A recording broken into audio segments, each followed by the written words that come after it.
Class 5-এ পড়তো। আমি আমার ছেলে কি অপরাধ করেছিল শুধু বলেছিল বাড়ি উঠে খুলছি, তাই জড়াই করে দিয়েছে আমার ছেলেকে সরকারের কাছে, আইনজীবীর কাছে, আপনারা ডিসির কাছে, মন্ত্রীর কাছে, সবার কাছে আমার দাবি জোড়হাত পা ধরে আমার ছেলের খুনির ফাঁসি চাই,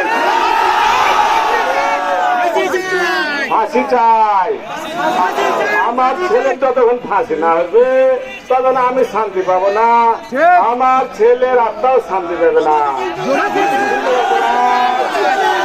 আপনারা দেশবাসী সবার কাছে দাবি আমার ছেলের ফাঁসি চাই, আমার ছেলের ফাঁসি চাই।